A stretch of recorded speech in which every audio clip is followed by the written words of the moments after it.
in 2020, we actually, I think the first in the industry, we won the Better Business Bureau Torch Award for business ethics, which is, a huge honor, especially in this industry. But like you were saying, when it comes down to making decisions, these make it easy, because it all comes back to that honesty. It's time for another episode of Rainmaker for Contractors. Interviews and success stories with $1 million plus basement waterproofing and foundation repair owners. Discover how they market and grow their companies in today's economy. Hear directly from the most successful leaders in your industry. With your host and Rainmaker for Contractors owner, Bill Crawford. Hey, thanks for joining us today, everyone. We have Adam Swain from Swain Co, crawlspace, basement and repair. Adam, how are you today?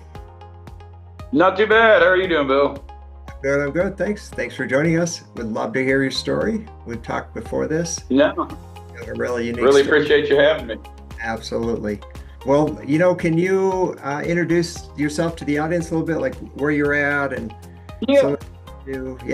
So, my name's Adam Swain, owner of Swain Co, crawlspace, basement and foundation repairs. Here in central Indiana. We're actually in Greenwood, which is just maybe about 15 minutes south of Indy. Family-owned, Indiana family-owned local company here. Service central Indiana and kind of the surrounding areas there.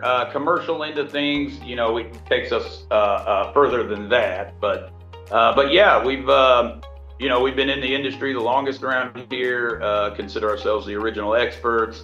My father started one of the first, if not the first, crawl space repair company just dedicated to crawl spaces back in like 1981, something like that, a few years before I was born. So it's the only thing I've ever known. I grew up in the industry. Me and him partnered together back in 2010 to start this. And with that kind of knowledge and, it being the only thing you ever done, we consider ourselves pretty good at it. So everybody's got to be good at something, and we are really good at this. I like to coin that as that's your superpower. That's like the one gift that you can give to the community. You grew up in it. So yes. I know a few people that grew up in the industry, and you're at least a second generation waterproofer. That's really cool. Unique story. So let me throw you a curveball.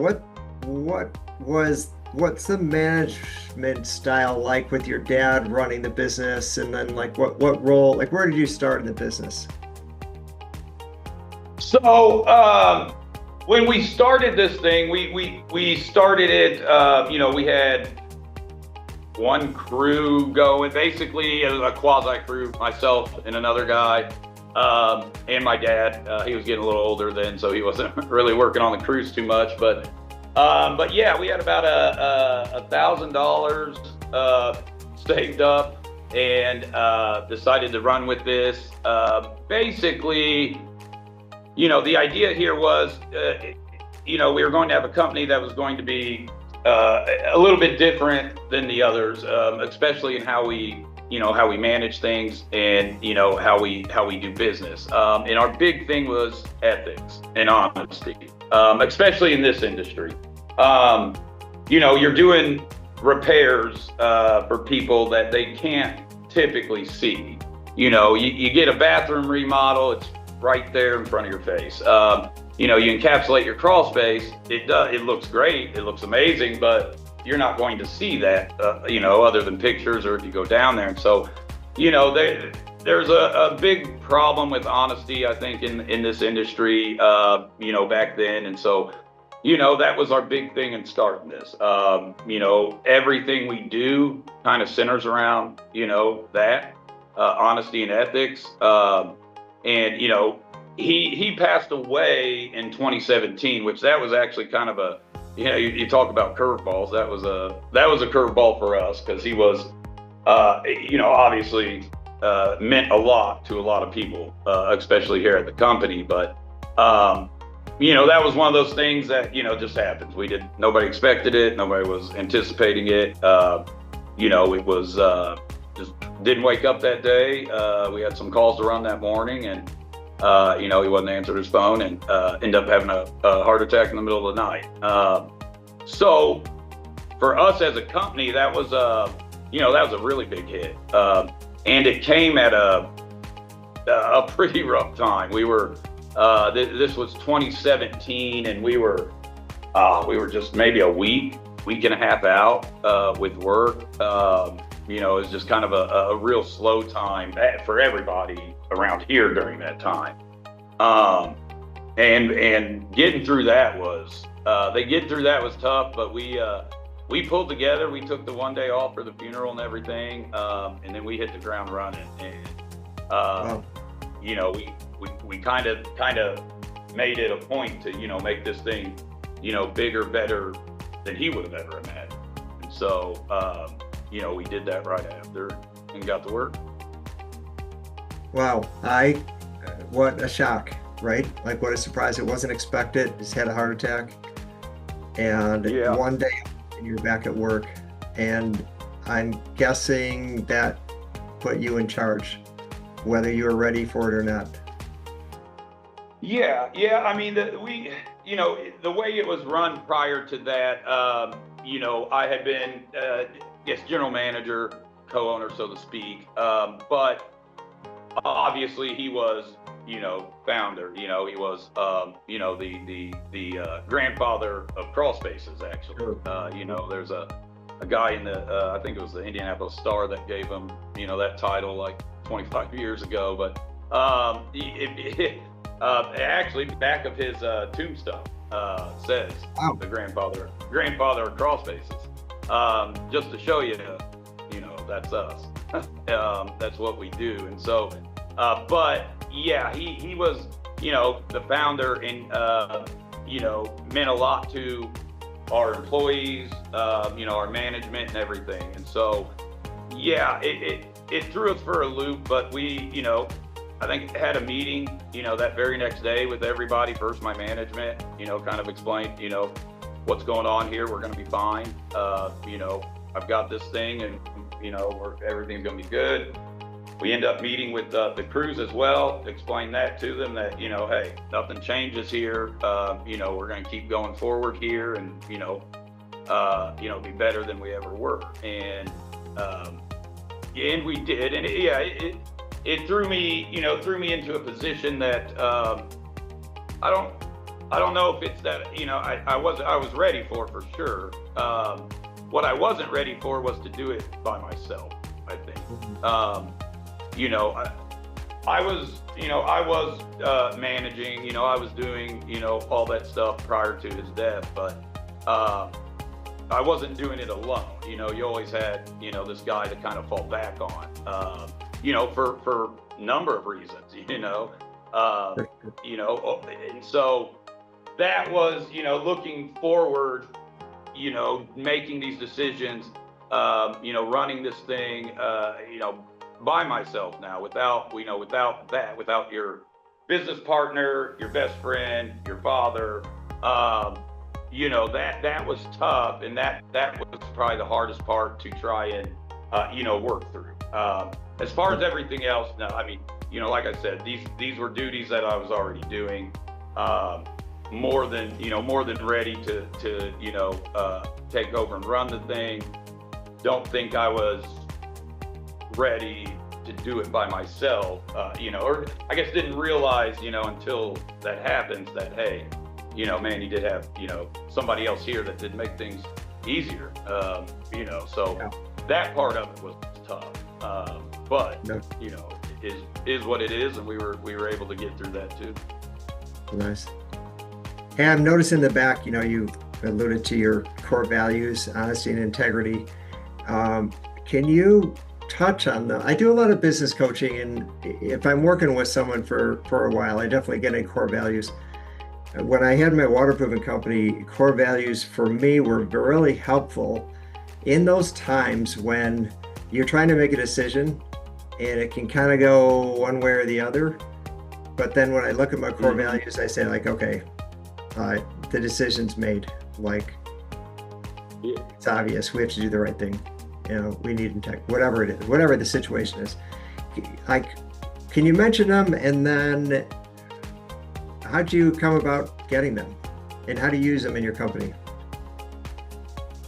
So, kind of like I was saying at the beginning, with us being really big on ethics and honesty, and kind of, going from there.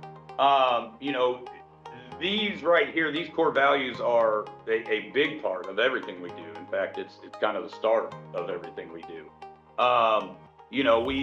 When we hire, this is one of the first things, we're showing the new guys. And in fact, I don't know if you can see it. I could possibly turn it, but over here, it actually goes into even more depth on these core values. And so we spend a lot of time on them with our crew guys and everybody, because, we want that extended from, management, down to the third man on the crew, so that, customers understand that, they can trust what we're telling them. They can trust the services that we're giving them. We back in 2020, we actually, I think the first in the industry, we won the Better Business Bureau Torch Award for business ethics, which is, a huge honor, especially in this industry. But like you were saying, when it comes down to making decisions, these make it easy, because it all comes back to that honesty. You've got nothing to worry about in regards to that. We didn't tell somebody something that was, different than what it actually was. Everybody that works here can kind of, rest easy that everything we've done has been, an honest approach to all of it. Sure. What we tell customers we're going to do is exactly what we do. Our customers and our reviews show it. Yeah, we got a lot of audio only listeners. So let me just read them real fast. Honesty and integrity is one. Yeah. Customer service. Yep. Accountability and responsibility. And then growing together. Yeah. So those are 4. And then what people did see, on the left of the wall is like a kind of a more specific explanation of what they look like and how they may look like on the job. Yeah. It is. It's something we used to go over with, even with the crew guys, and we kind of, we explain in depth, all 4 of them. And, and right in the middle there, is the Swain Co way, because that's, that is our way. And essentially we've got the first one on there, the honesty and integrity, everything starts from there. When we move forward to our customer service, in every aspect of that, we're listening to our customers, we're listening to the issues they have, we're responding, quickly and honestly. We've got a lot of warranty solutions. We have a lot of lifetime warranty solutions. So that's not to say, especially with the customer service, are we going to do everything 100% perfect on, every job and never make a mistake? Probably not. You're working in, tight spaces. You might hit, a cable line or something. You might hit a water line. But it's in how I think you respond to that. That's your real customer service. It's not so much, don't ever make a mistake. It's, how do you respond to that? How do you, take ownership of that and get that resolved quickly? And I think, as, all of our customers can attest to, we do that, and we do that very well.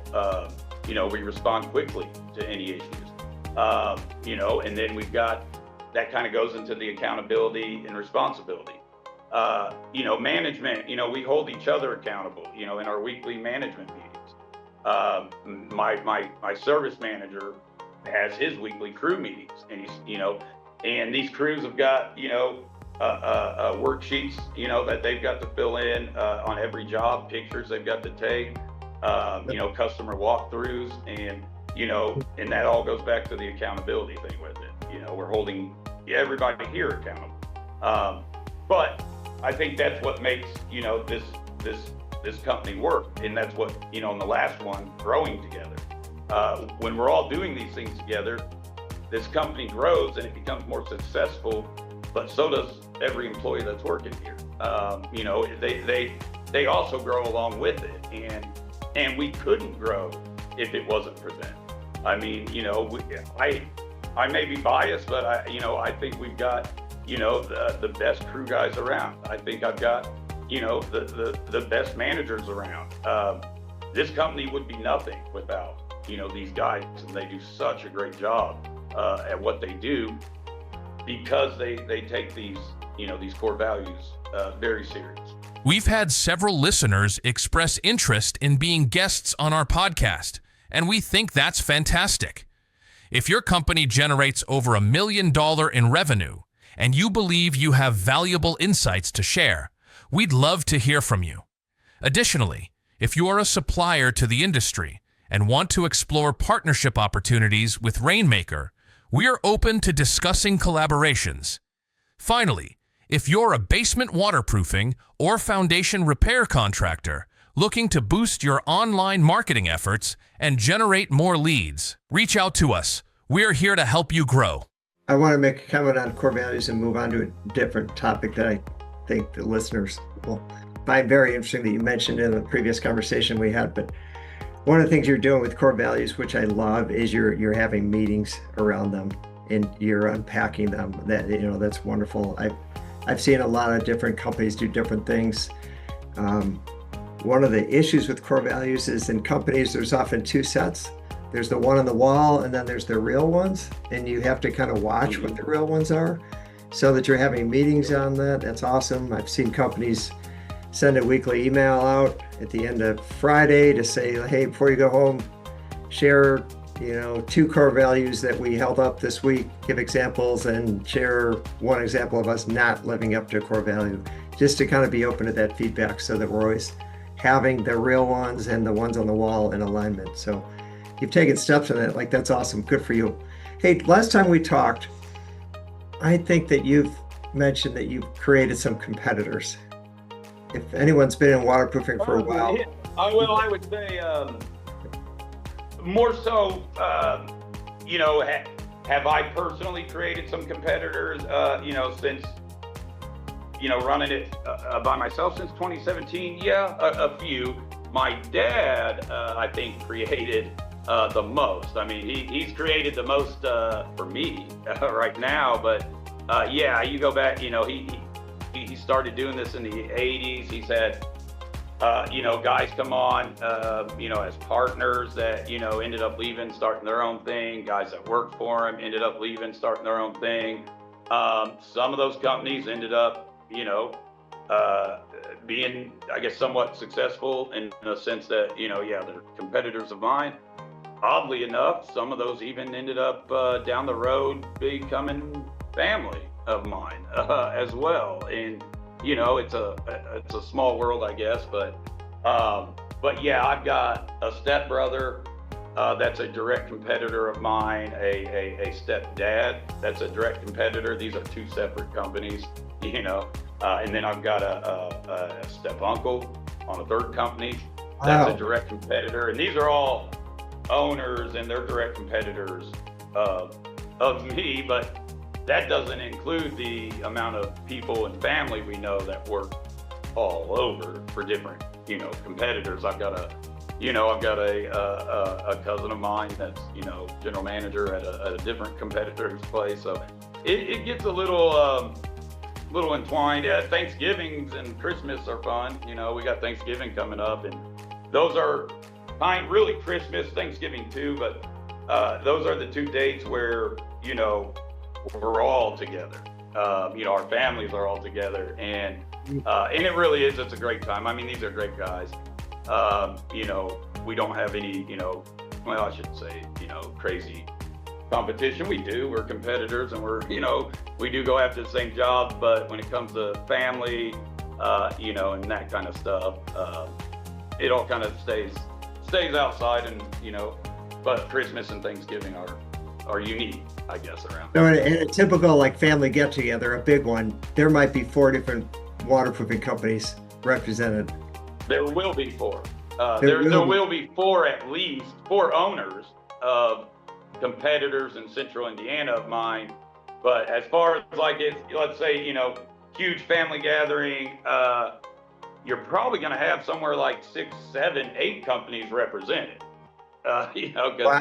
you got brothers, cousins, cousins of cousins, and everybody just kind of working. In Indianapolis, central Indiana, is, I guess, in my opinion, pretty saturated market anyway. I mean, I feel like we got a lot of competitors, and it seems like almost every week there's another one popping up, and so you've got to really kind of be on top of things business-wise and kind of keep up, with things as well in that regard. But yeah, it's always more interesting when you're competing against a family, that's for sure. That's so unique. Like, I've heard a lot of things, space for 30 Well, years. I used to say all the time, you got all these reality shows, and it's like, man, I'm just waiting for the, the crawlspace wars, or, that crawlspace reality show to come out. And if they do, they need to come to us. We've got lots and lots of stories that we could tell, but it is really, it's got its benefits as well. I mean, some of these guys in the family, I'm able to call and talk, especially, business-wise, there are things, you would love to discuss with other owners, that unless you're an owner, it's, hard to kind of, understand certain things. And so it is good to bounce things off of, a couple of them that I'm able to do that with, and they're able to with me as well. Not all of them, but, some of them we're able to, bounce things off of each other and, keep it, kosher and family. So that's an awesome thing with it, as well. Yeah. You don't get that chance to really talk to competitor owners in that way. Yeah, I know you do, super high quality work. And I don't know if what comes to mind when I ask this question. What's one common mistake that people do when they do crawl space encapsulation? Like, what's an area that sometimes gets overlooked that's really important that you guys make a point of doing, big or small? Yeah, with encapsulation, crawl space encapsulation, I mean, one of the greatest products, that's out there for homeowners with crawl spaces, from everything of, preserving the structural integrity to, energy saving. But like you mentioned, it's got to be done right. And there are a lot of components that kind of go into it. Each crawl space is different. So, there are some things you're going to do with encapsulation in this crawl space that you might not necessarily do with encapsulation in this one. But I would say probably the most common thing that does, oddly enough, that gets kind of overlooked on both ends, contractors and homeowners, is the water, especially here in Indiana. Encapsulation is a great product, but we have a lot of issues with water in central Indiana. We have a lot of issues with crawl spaces that get water, that get standing water. And so a lot of times that piece of it tends to get overlooked, and people will encapsulate without taking care of like the actual standing water issue that happens underneath. Or like right now, we're still in the middle of like a little drought, and people kind of assume their crawl space is dry, doesn't ever get any water, encapsulate, and then when we start going through, some rainy times, they start seeing it. So we do get quite a bit of calls where people have had a crawl space encapsulated, and now they're getting standing water because there's nothing done drainage-wise underneath it. So we do quite a bit of drainage after a company has installed encapsulation in a house. So I would definitely say that's probably the most overlooked thing when encapsulating, is to make sure the crawl space doesn't have an issue with standing water first, and if it does, then you've got to remedy that issue first, and then deal with crawl space. Yeah, well, I'm sure what a nightmare for homeowners. If they think Yeah, crawl space encapsulation, it's going to stop the water, and then it rains, and then they have a foot of water in their newly, encapsulated crawl space. Oh yeah, it almost makes it worse because you've almost kind of created like a pool down there with this liner, depending on the liner, because it should be sealed. So, I guess sometimes the misconception is, moisture versus standing water. The encapsulation takes care of moisture. It doesn't, stop or remove standing water. And so if it does happen, all that water just kind of pooling on top of that barrier, and then we've got to come in and cut that barrier out and get drainage in there. Yeah, crazy. Yeah, we usually pump it out first and then we cut it. So yeah, it's not fun, but it's not the worst we've seen. Our guys are actually on one today. They had to pull out for a little bit. Huge snake. Oh, really? In the crawl space. Yeah, right. I think it's right down the street here in Franklin. But yeah, they're working on one in Franklin and had to pull out because, they sent us the picture and it looks. To me, any snake is poisonous and huge. Even though this is what I do. I grew up in the industry. I used to go. I ran calls with my dad. When I was 7, 8, 9 years old. And I used to love it. It's almost, like we're crawling around in a cave or something, under these houses. And then you get older and it's a little harder. But even back then, I crawl under a lot of crawl spaces, but I do not like spiders and I do not like snakes. So yeah, I don't blame them. They sent a picture. I didn't even, if it's a snake, it's poisonous, man. So they've got a guy out there getting it right now for us. So. Wow. So we'll be back out there Monday, but it's I don't want my guys to have to work around a bunch of venomous snakes. No, that doesn't work. It's just one of many things we encounter. In all honesty, you name it, it's down there: snakes, raccoons, possums, everything. So we've encountered quite a bit of stuff. Well, I bet. So entrepreneurship, I'm a huge fan of it. I want to support entrepreneurs in any way I can, but it takes a really unique individual. There's just so many different hats to wear. There's so many things going on. There's different phases of a business, and sometimes the skills and gifts that we bring to our company as we grow, we need to make modifications. Sometimes we're not always that person that needs to play that role for whatever stage your company is in. But anyway, if you had any advice to someone considering getting in basement waterproofing, or someone who's like smaller and wants to grow, what kind of advice would you give? I guess the best advice I'd give, I look at it as, where I'm at right now. Some of the things that helped me, I think, or has helped this company. Maybe one of the biggest things is what you were just talking about right there. As an owner, especially when you're starting out small, like we did there, I had every hat. I'm running the calls, I'm selling the jobs, I'm coming back in a week and I'm doing the jobs, I'm collecting, everything. I'm answering the phone. There's 3 of us. So, when you're that small, and then I think as you grow, it's realizing, that you can't continue to grow and keep all those hats. So you realize that you've got to find the right people to bring in that can kind of, take over and play this spot or do this spot. We needed an office manager now. So, you get the right management in place that can handle these things. I think that has been the biggest thing for me. Staying humble is a really big thing for me, and learning. I didn't go to college for business. I didn't know how to run a business, scale a business, anything like that. But I watched other people. I watched other owners and what they did, and taking a little bit from places I worked before starting this, and staying humble, knowing that even today that there's all kinds of things I need to learn, and there's all kinds of things that people can teach me. And so I think the biggest thing is in business is staying humble and learning constantly from others. Do things, try things, and find the right people that can help manage the way that your vision, that you see.